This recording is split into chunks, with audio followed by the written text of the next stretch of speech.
नमस्कार, नवतेज टीवी देख रहे हैं आप और मैं आपके साथ हूं चंदा यादव। खबरों की शुरुआत करेंगे। मलमास खत्म होने के बाद मंत्रियों के पदभार ग्रहण करने के सिलसिले में जनजातीय क्षेत्र विकास और गृह रक्षा विभाग मंत्री बाबूलाल खराड़ी ने बुधवार को सचिवालय स्थित मंत्रालय भवन में विधिवत मंत्रोच्चारण के बीच पदभार ग्रहण किया। इस अवसर पर विभागीय अधिकारी ने पुष्पगुच्छ और फूलों की माला के साथ उनका स्वागत कर उनसे शिष्टाचार भेंट की। इस अवसर पर विभागीय अधिकारियों ने पुष्पगुच्छ और फूलों की माला के साथ उनका स्वागत कर उनसे शिष्टाचार भेंट की है। कैबिनेट मंत्री खराड़ी ने विभागीय काम के बारे में जायजा लिया और उन्होंने अधिकारियों को निर्देश देते हुए कहा कि संबंधित अधिकारी और कर्मचारीगण आपसी समन्वय के साथ सभी कार्यों का निष्पादन कुशलतापूर्वक करें, जिससे विभागीय योजनाओं का लाभ अंतिम छोर पर बैठे वंचित और पात्र वर्ग को मिलना सुनिश्चित हो। इस अवसर पर विभाग के संबंधित अधिकारी एवं खराड़ी के परिवार के सदस्य मौजूद रहे। देखिए, आज मैंने यहाँ पर कार्यभार ग्रहण किया है। बहुत अपेक्षा है जनजाति विभाग से जनजातियों की।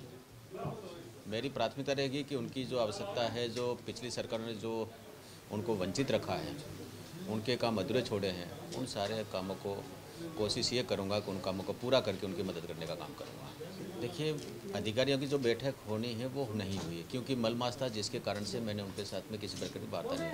अनौपचारिक वार्ता हुई है, लेकिन औपचारिक रूप से अब मैं उनकी बैठक बुलाऊंगा, परिचय भी करेंगे। उसके बाद में मेरी जो मानसिकता है वो उनको मैं बताऊंगा कि भाई हम क्या कर सकते हैं, तो वैसा करके हम अच्छा करने का प्रयास करेंगे। निश्चित रूप से वहाँ पर पर्यटक के बहुत ज़्यादा गुंजाइश है। कई ऐसे स्थान है, मानगढ़ धाम आदिवासी का श्रद्धा केंद्र बना, 1500 से भी ज़्यादा आदिवासी वहाँ बलिदान हुए थे आज़ादी के लिए, देश के लिए। तो वो बहुत बड़ा श्रद्धा केंद्र बना हुआ है, उसको भी हमको डेवलप करना है।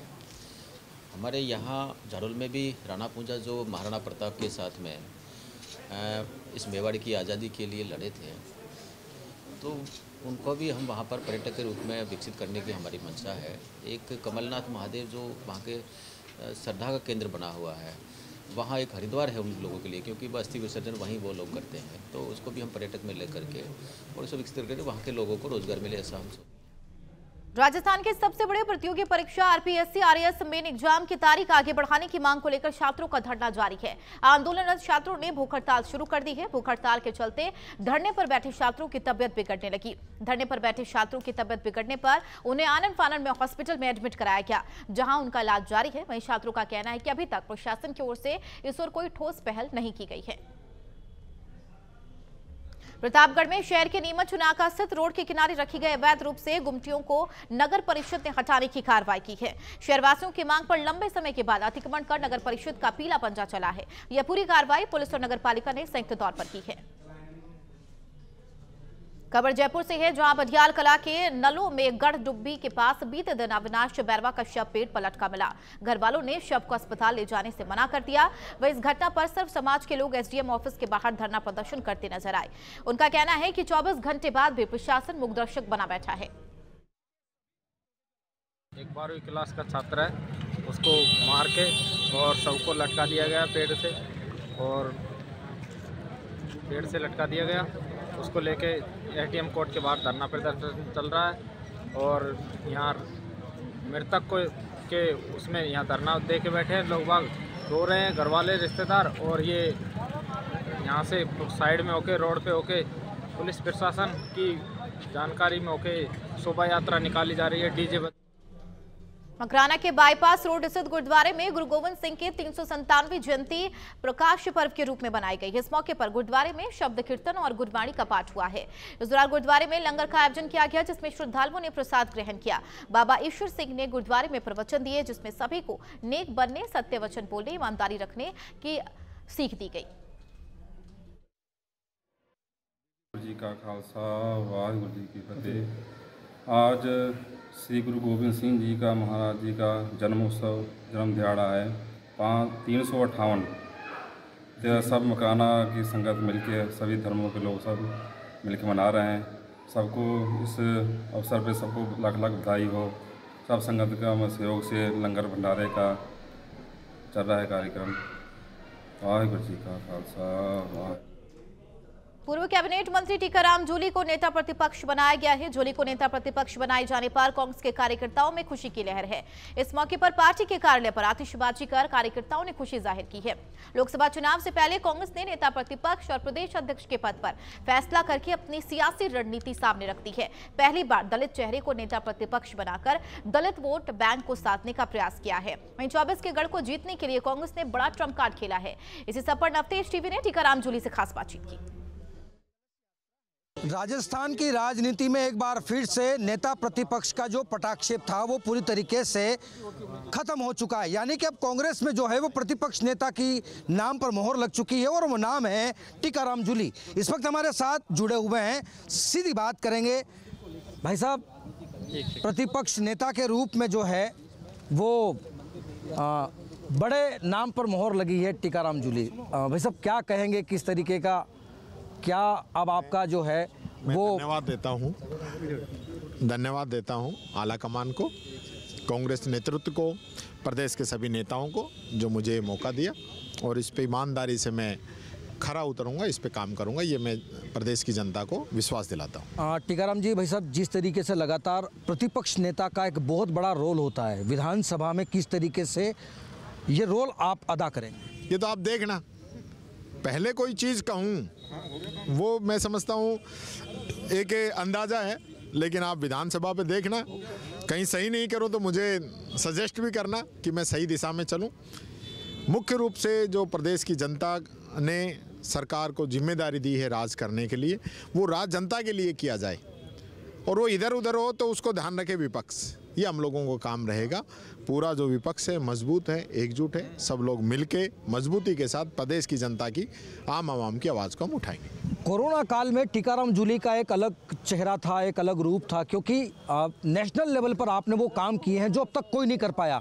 लेकिन अब आपके चेहरे को जो है वो कहीं ना कहीं सोशल मीडिया के जरा धूमिल किया जा रहा है। क्या कुछ लोग ऐसे हैं जो बीजेपी से मिले हुए हैं, छवि खराब करना चाहते हैं, इस प्रकार की चीज़ें चलाते हैं। मैं तो मीडिया से ही कहूँगा, इसके धरातल में जाइए, गहराई तक जाइए, अंदर तक जाइए, खबर का सही है गलत इसको निकाल के लेके आइए।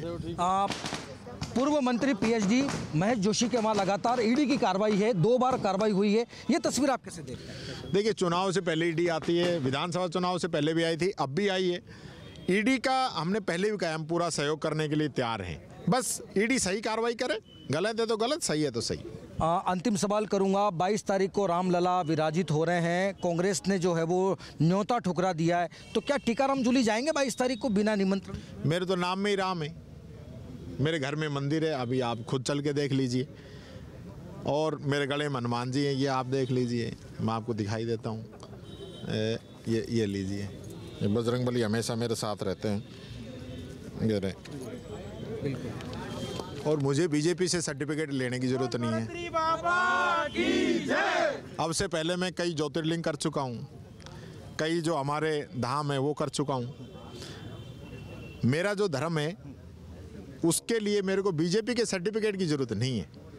आज मैं तो मीडिया से कहना चाहूँगा, शंकराचार्य जिस बात को कह रहे हैं चारों, उससे बड़ा कोई नहीं हमारे धर्म के अंदर। उस बात को मीडिया क्यों नहीं सुन रहा, उस चीज़ को जनता के बीच में क्यों नहीं लेके जा रहे? मंदिर जो है वो भगवान का शरीर होता है, मूर्ति है जो उसकी आत्मा होती है। अगर शरीर अधूरा है और उसके अंदर आप आत्मा का प्रवेश करा रहे हो, यही तो शंकराचार्य कह रहे हैं। तो फिर ऐसी क्या जल्दी है? तो राजनीति कौन कर रहा है? मंदिर बीजेपी कर रही है, मंदिर की राजनीति बीजेपी कर रही है। मंदिर के लिए जूना अखाड़े ने बड़ी लड़ाई लड़ी है, राजीव गांधी जी ने उसके दरवाजे खोले। आज बीजेपी जिस प्रकार से वाहवाही लूटना चाहती है, हमने तो कभी नहीं कहा इन चीज़ों को, और आज जो ट्रस्ट इसके लिए काम कर रहा है उसको श्रेय जाना चाहिए। मंदिर की जो प्राण प्रतिष्ठा है, ये काम महंत पुजारी जो हमारे बड़े जो धार्मिक गुरु हैं उनका होना चाहिए। ठीक है, हम भी जाते हैं, हमारे क्षेत्र के अंदर भी कई जगह मंदिरों के अंदर प्राण प्रतिष्ठा होती है, तो वो जो जिन लोगों को काम कराना है वो होता है, हम भी वहाँ जाके आशीर्वाद लेके आते हैं। तो ये चीज़ है कि मोदी जी तो यहाँ खड़े होंगे जहाँ भगवान की फ़ोटो, जैसे पर्दा हटेगा तो भगवान राम से पहले मोदी दिखें, भगवान राम इतने से मोदी जी उंगली पकड़ के लेके आ रहे हैं। गाना क्या बजा रखा है कि जो राम को लाए हैं उनको हम लेके आएंगे। ठीक है, ये भगवान राम को ये लेके आए हैं। भगवान राम जो पूरी सृष्टि के रचयिता है, भगवान राम जिन्होंने एक ऐसी मिसाल पेश की मर्यादा पुरुषोत्तम की, एक ऐसे बेटे के रूप में, एक ऐसे राजा के रूप में, एक ऐसे पति के रूप में, एक ऐसे पिता के रूप में, पूरा जो हिंदू समाज ही नहीं अन्य समाज भी भगवान राम से प्रेरणा लेते हैं। उनके बीजेपी वाले लेके आए। भाई साहब, जिस तरीके से देखा जा रहा है कि पहले इंदिरा रसोई योजना, अब अन्नपूर्णा रसोई योजना, क्या लग रहा है, तस्वीर कैसे देख रहे हैं? अभी तो आप देखिए कितनी योजनाओं के लोग बंद करेंगे, कितनी योजनाओं के नाम बदलेंगे। काम कुछ करना नहीं है। 100 दिन की कार्य योजना में 45 दिन तो निकल गए, पर्ची से सरकार निकली है, बड़ी मुश्किल से फिर मंत्री निकले हैं, बड़ी मुश्किल से अब उनके डिपार्टमेंट निकले हैं, तब तक 100 दिन पूरे हो जाने, लेना देना कुछ है नहीं। लेकिन भजन लाल जी बार बार ये कह रहे हैं कि राम राज की सरकार है, राजस्थान। भजन लाल जी तो मोदी जी को श्रद्धांजलि भी दे रहे हैं। भजन लाल जी तो और पता नहीं क्या क्या, अब ये तो आने वाला समय ही बताएगा। बिल्कुल, ये थे हमारे साथ में टीकाराम जूली, जो लगातार अब प्रतिपक्ष नेता की जो है वो राजस्थान विधानसभा में अपनी छाप छोड़ेंगे और साथ ही साथ प्रतिपक्ष नेता के रूप में अपनी भूमिका निभाएंगे। लेकिन टीकाराम जूली का यही कहना है कि समय रहते हुए वो किस तरीके की भूमिका निभाएंगे, ये तो आने वाली तस्वीरें ही तैयार होगी। कैमरा सहयोगी राकेश गुप्ता के साथ सुरेंद्र सोनी, नवतेज टीवी, जयपुर।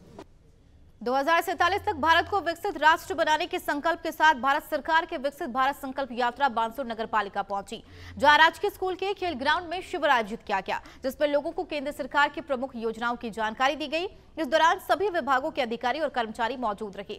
शिविर के आयोजन पर कोटपुतली जिलाधिकारी कल्पना अग्रवाल ने शिविर का निरीक्षण किया और सरकारों की ओर से लोगों को दी जा रही जन कल्याणकारी योजनाओं की जानकारी दी।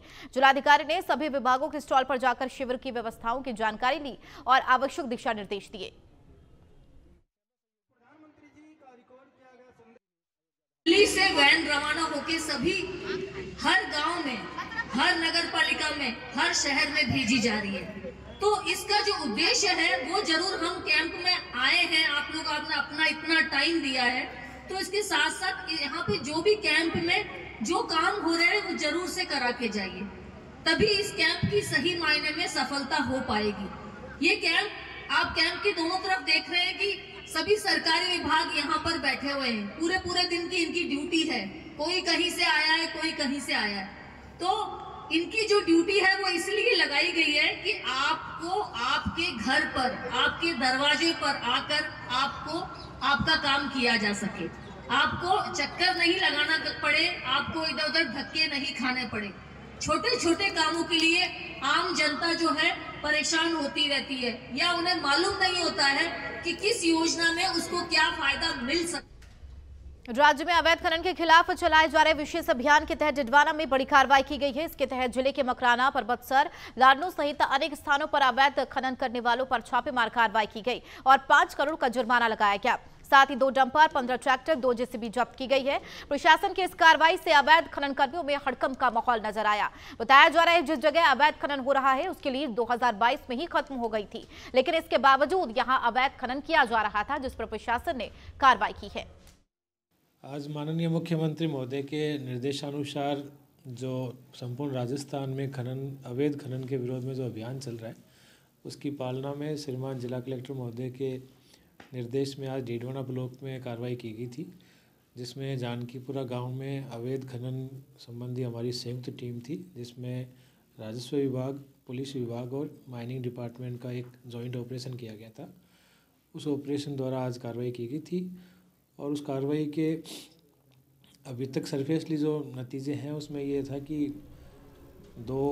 एक लीज है जो लीज 2022 में ख़त्म हो गई थी, उस लीज के पश्चात भी वहाँ अवैध खनन पाया गया। उस संबंध में माइनिंग डिपार्टमेंट द्वारा आगे सर्वे करके कार्रवाई की जाए।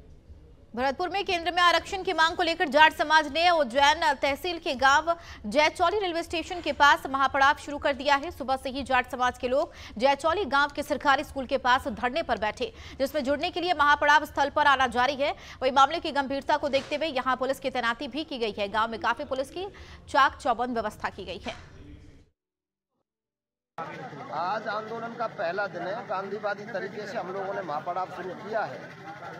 सरकार को हम बार बार मौका दे रहे हैं कि सरकार हमारे विषय पर गंभीरता से विचार करे। अगर सरकार ने गंभीरता से विचार नहीं किया तो 2017 का आंदोलन सरकार देख चुकी है, उसकी पुनरावृत्ति हम नहीं करना चाहते और सरकार कराना चाहती है, तो निश्चित तौर पर उस आंदोलन की पुनरावृत्ति होगी और जिसके लिए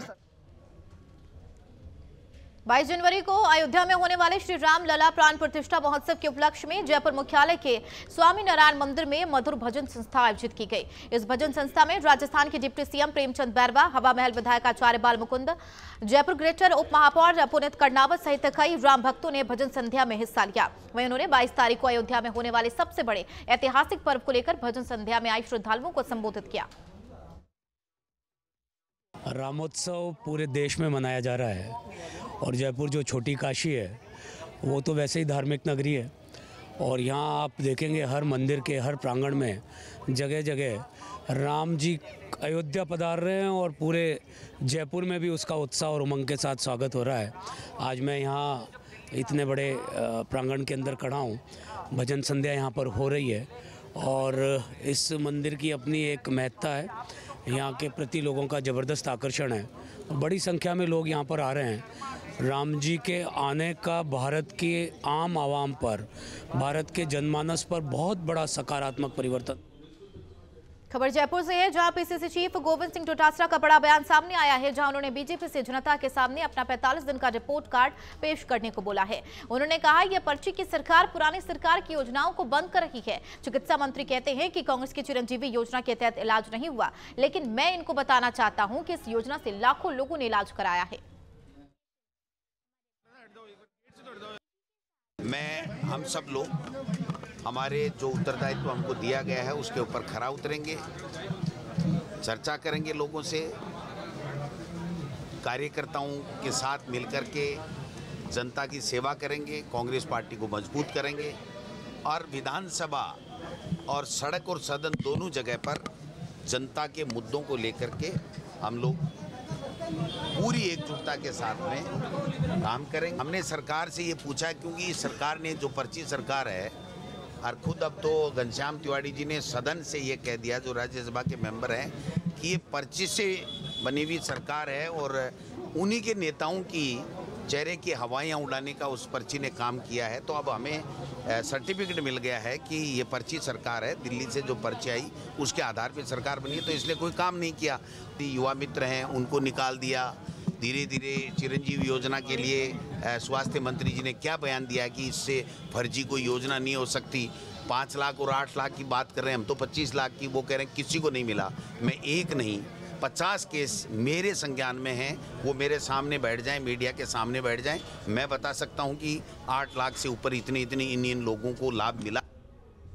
बढ़ेंगे आगे। नेता प्रतिपक्ष बनने के बाद टीकाराम जूली का बड़ा बयान सामने आया है। जूली ने कहा कि सड़क से लेकर संसद तक वे सरकार को घेरने का काम करेंगे। उन्होंने बीजेपी की पर्ची सरकार कहते हुए कहा कि कांग्रेस सरकार की स्कीमों को बंद किया जा रहा है, जो कि ठीक नहीं है, जिसका हम विधानसभा में जोरदार तरीके से जवाब देंगे। मैं ये कहना चाहूँगा, क्या जिस प्रकार से प्रदेश के अंदर पर्ची सरकार चल रही है और किसी भी प्रकार की कोई नई योजना इन लोगों की नहीं है। मैं देख रहा था 3 दिन पहले मुख्यमंत्री जी का बयान था कि मोदी जी की जो 100 दिन की योजना है उसको हमने 30 दिन में पूरा कर दिया है और पिछली 22 तारीख का एक ऑर्डर निकला है जिसके अंदर सरकार ने सभी प्रकार के कामों पर रोक लगा दी है। तो एक तरफ तो काम रोक रख रहे, दूसरी तरफ ये कह रहे हैं कि हमने 100 दिन के काम 30 दिन में पूरे कर दिए। पहले तो सरकारी बड़ी मुश्किल से पर्ची से मुख्यमंत्री आए हैं, मंत्रियों ने कार्य ग्रहण भी नहीं किया है, तो 100 दिन का एजेंडा 50 दिन को इनका निकल चुका है।